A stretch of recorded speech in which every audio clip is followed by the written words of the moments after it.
உலகம் முழுவதும் உள்ள சன்லைஃப் தொலைக்காட்சி நேயர்களே, உங்கள் அனைவருக்கும் வணக்கம். இது நாட்டு மருத்துவம், நலம் தரும் மருத்துவம், எல்லோருக்கும் ஏற்ற பக்க விளைவுகள் இல்லாத பாதுகாப்பான பண செலவுகள் இல்லாத மருத்துவம். எளிய மருந்துகளை இந்த நிகழ்ச்சியிலே நாம் ஒவ்வொன்றாக பார்த்து பழகி பயன்பெற்று வருகின்றோம். இன்று சிலவற்றை நாம் தெரிந்து கொள்வோம். இப்பொழுது கோடை காலத்திலே நாம் காலெடுத்து வைத்திருக்கின்றோம். கடுமையான வெயில், அதனாலே வியர்வை அதிகரிப்பது, வறட்சி, சிறுநீர் எரிச்சலாக போவது, சொட்டு சொட்டாக போவது, இப்படிப்பட்ட நிலையிலே உடல் உஷ்ணமாவது, கொப்புளங்கள் காண்பது, கண் எரிச்சல் காண்பது, தலைமுடி கொட்டுவது என பல்வேறு உஷ்ண நோய்கள் நம்மை தாக்கக்கூடியதாக வந்து இயற்கையாக அமைகிறது. இப்படிப்பட்ட நிலையிலே நாம் இந்த வெயிலை எதிர்கொள்வதற்கு அதிகமான நீரை பருகுதல் நன்மை பயக்கும் என்பதை நாம் மறத்தல் ஆகாது. அப்படி வெறும் நீரை பருகுவதை விட நன்னாரி மருந்து கடைகளிலே நன்னாரியினுடைய சத்துவம் நமக்கு பாட்டில்களிலே கிடைக்கக்கூடிய ஒன்று. சரசப்பரில்லா என்று அதை ஆங்கிலத்திலே சொல்வார்கள். நல்ல மனம் உடையது, நல்ல நாற்றம் உடையது என்பதனாலே அதற்கு நன்னாரி என்று சொல்லியிருக்கிறார்கள்.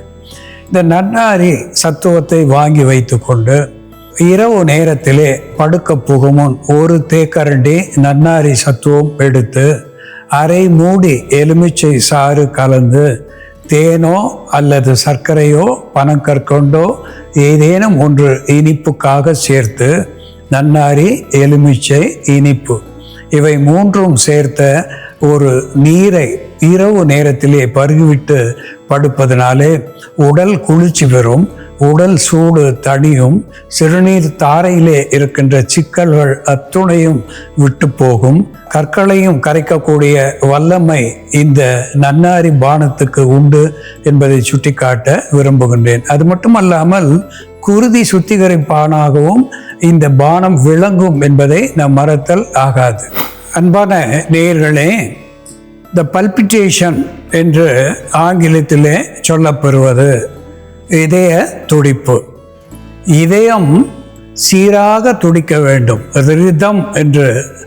ரிதம் என்று ஆங்கிலத்திலே சொல்லுவார்கள். இசை என்று கூட அதற்கு ஒரு பொருள் பெறும். இந்த இதயம் சரியான இடைவெளி விட்டு துடிக்க வேண்டும். இது டாச்சிகார்டியா, பிராடிகார்டியா என்று இரண்டு வார்த்தையிலே இந்த இதய துடிப்பை சொல்லுவார்கள். டாச்சிகார்டியா என்று சொல்லுகின்ற பொழுது இதயம் விறுவிறுப்பாக துடித்து கொள்வது, அதிகமாக துடிப்பது. பிராடிகார்டியா என்று சொல்லுகின்ற பொழுது இடைவெளி அதிகமாக விட்டு துடிப்பது. இப்படி இதய துடிப்பு மாறுகின்ற பொழுது நம்மளுடைய உடல் செயல்பாடுகளும் மாறுகின்ற ஒரு நிலையை நாம் காண்கிறோம். இந்த இதய துடிப்பு சீராவதற்கு மொலாசஸ் என்று சொல்லக்கூடிய கரும்பு வெல்லம் ஒரு அற்புதமான மருந்தாகி பயன் தருகிறது. மொலாசஸ் என்று சொன்னால் கரும்பு சாறு வெல்லத்துக்காக காய்ச்சும் பொழுது கட்டியாகின்ற நிலையிலே அது வெல்லம் என்று நாம் சொல்லுகின்றோம்.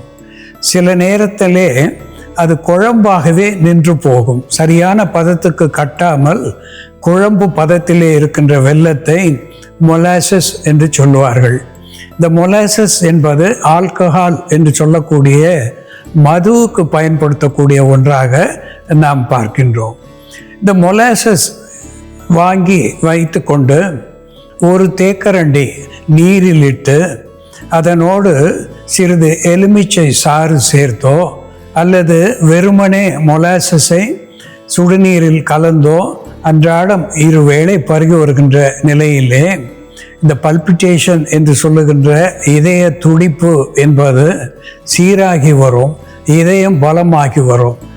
இந்த மொலாசஸிலே இருக்கின்ற ரிச் பொட்டாசியம் என்று சொல்லுகின்ற பொட்டாசிய சத்துவம் அதிகமாக இருக்கிறது. இரும்பு சத்துவம் மிகுதியாக இருப்பதனாலே ஹீமோகுளோபினை அதிகப்படுத்தக்கூடிய சத்துவம் அதிலே இருக்கின்றது.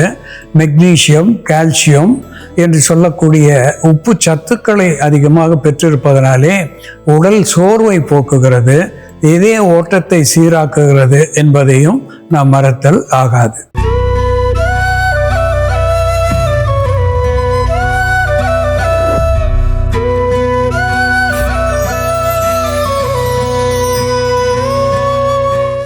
அன்பான நேயர்களே, சாலை ஓரங்களிலே எருக்கன் செடி, எருக்கன் மரம் இவற்றை நாம் பார்ப்பது வழக்கம். அதிலே நாம் இங்கே பார்ப்பது வெள்ளெருக்கு என்று தமிழிலே சொல்லப்பெறுகின்ற ஒன்று. இது கெலோட்ராபிஸ் ஜைகாண்டியே என்று தாவர பெயராலே சுட்டப்பெறுகின்ற ஒன்று. கெலோட்ராபிஸ் ஜைகாண்டியே. இந்த வெள்ளெருக்கு விநாயகனுக்கு மிக உகந்த பிடித்த ஒரு மலராக விளங்குகிறது. இதனுடைய இலைகள் ஆன்டி இன்ஃப்ளமேட்டரி, அனால்ஜெசிக் என்கின்ற மருத்துவ குணத்தை பெற்றிருக்கிறது. இலைகளை விளக்கெண்ணெய் விட்டு வதக்கி அடிப்பட்ட இடங்கள், காயங்கள், வீக்கங்கள் இவற்றின் மேலே போட்டு வருவதனாலே அவைகள் வீக்கம் கரைந்து வலி குறைந்து ஒரு ஆரோக்கியத்தை உடனடியாக தரக்கூடிய ஒரு மருந்தாக விளங்குகிறது.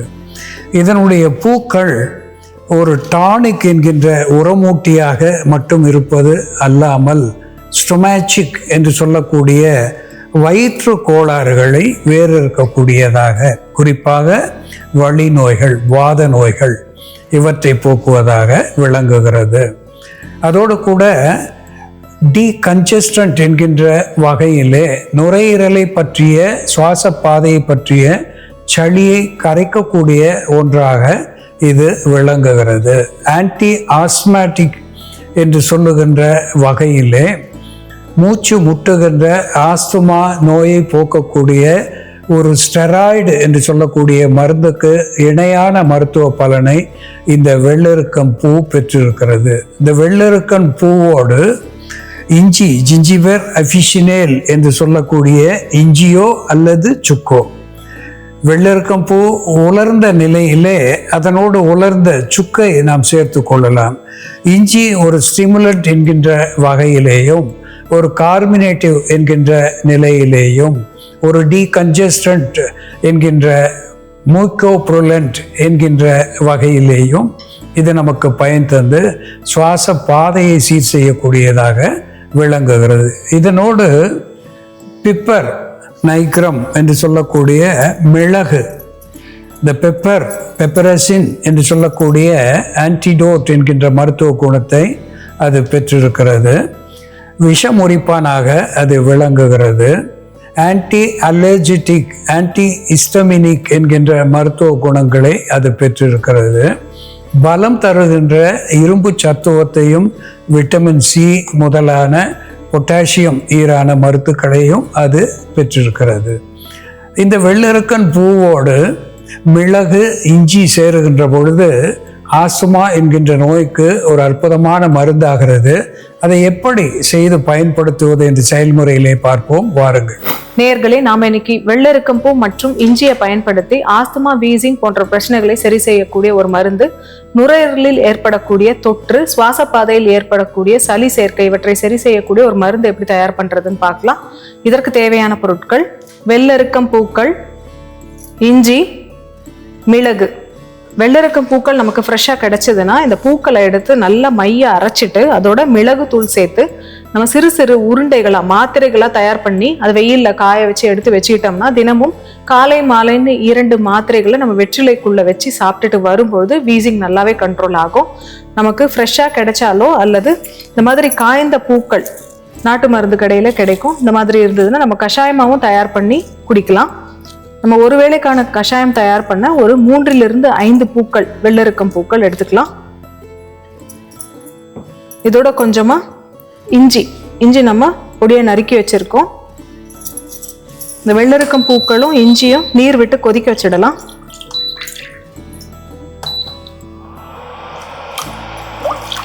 மிளகு 5 to 7 மிளகு தட்டி போட்டுக்கலாம்.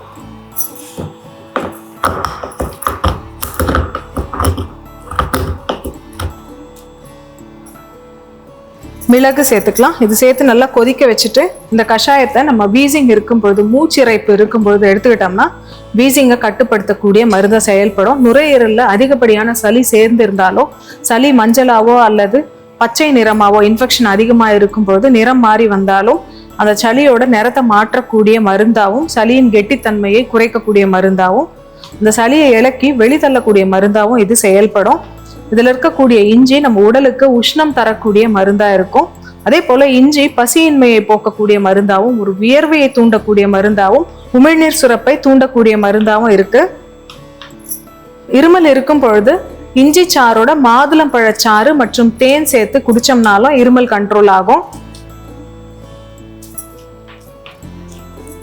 இப்போ நம்ம வெள்ளரிக்கம் பூவோட இஞ்சி மற்றும் மிளகு சேர்த்து கொதிக்க வச்சுட்டு இருக்கோம்.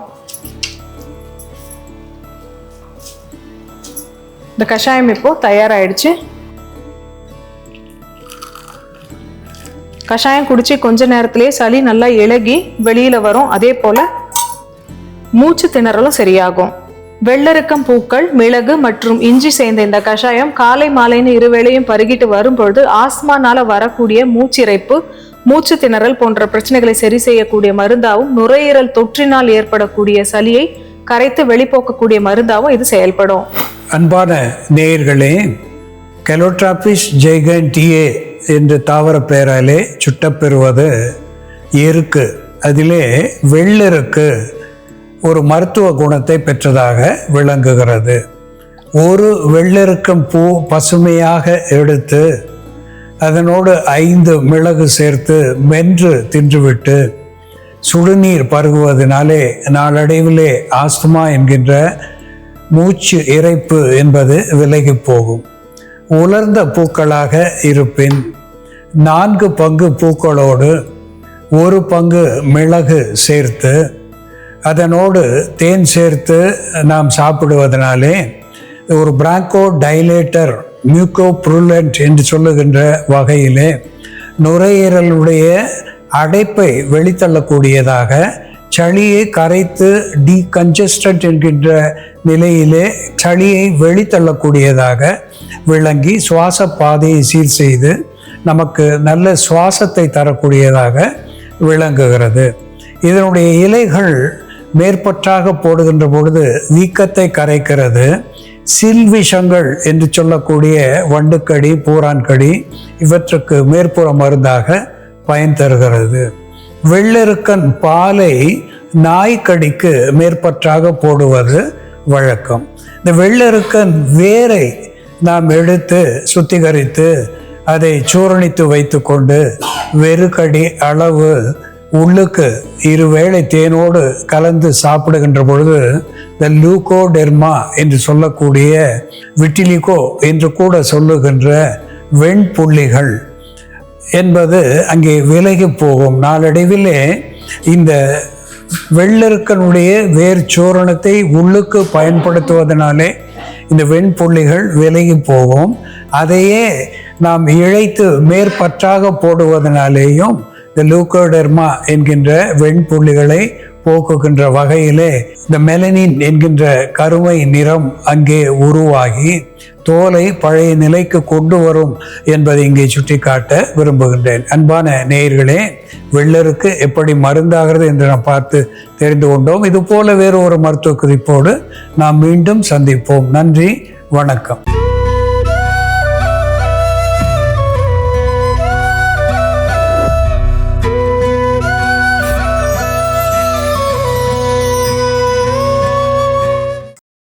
இன்னும் பல வீடியோக்களை காண சன் லைஃப் சேனலை சப்ஸ்கிரைப் பண்ணுங்க.